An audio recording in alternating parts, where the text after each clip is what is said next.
Voilà. Je pense qu'il est plus parlant de parler du logiciel Cubios par l'image plutôt que par des textes. Voilà. Donc je vais vous montrer comment ouvrir un fichier Polar HRM et comment paramétrer le logiciel Cubios pour essayer d'obtenir un résultat valable. Donc on va aller chercher le fichier sur le PC. Donc on va dire voilà, par exemple, je veux un fichier Polar HRM. On peut aussi faire un import d'un fichier Suunto ou alors un fichier texte. Donc là je prends HRM, voilà, je vais chercher mon fichier. Donc quel fichier qui a été généré automatiquement avec le logiciel Polar.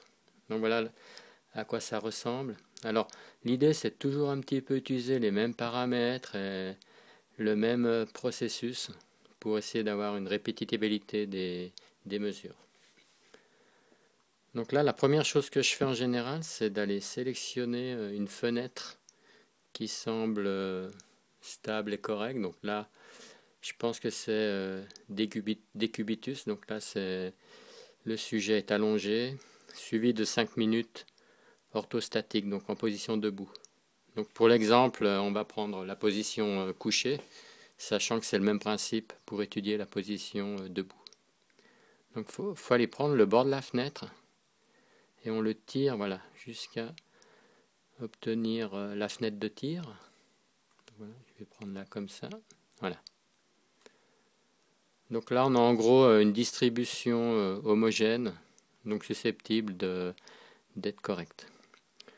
Ce que je fais en général, là, pour éliminer les pics un peu erratiques ou alors les points bizarres, on utilise la fonctionnalité Artifact Correction. Donc voilà, on peut choisir différents niveaux et on obtient. Là, on n'a rien filtré, donc on peut aller plus loin, mais là, la mesure est bonne. Hein.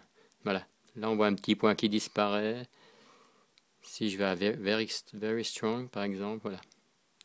Ça permet d'enlever les points un peu extrêmes qui sont plus dus à des parasites ou des mauvaises mesures. Après, voilà, je prends systématiquement le smooth prior. Et puis, le dernier point qui permet, vous verrez par la suite, de filtrer les very low frequency et ce genre de choses. J'utilise Use Factorization, donc je mets sur Yes. Voilà.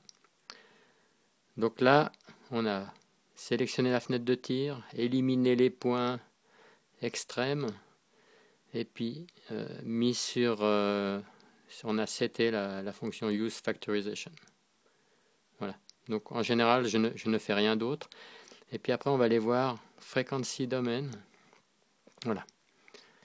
Et c'est là où... en général, j'utilise la fonction AR Spectrum. Bon, l'idée, c'est toujours utiliser la même pour que en prenant les mesures les unes après les autres, ou jour après jour, ou semaine après semaine, on ait les mêmes points de repère. Donc voilà, là ça a l'air correct.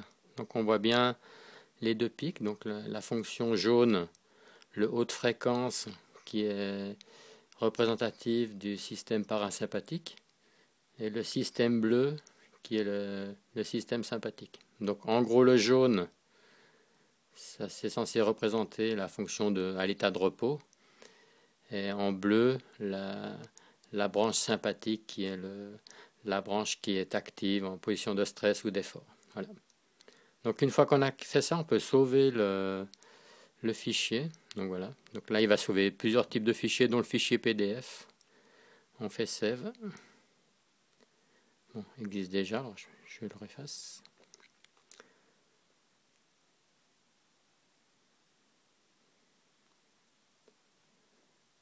Et voilà.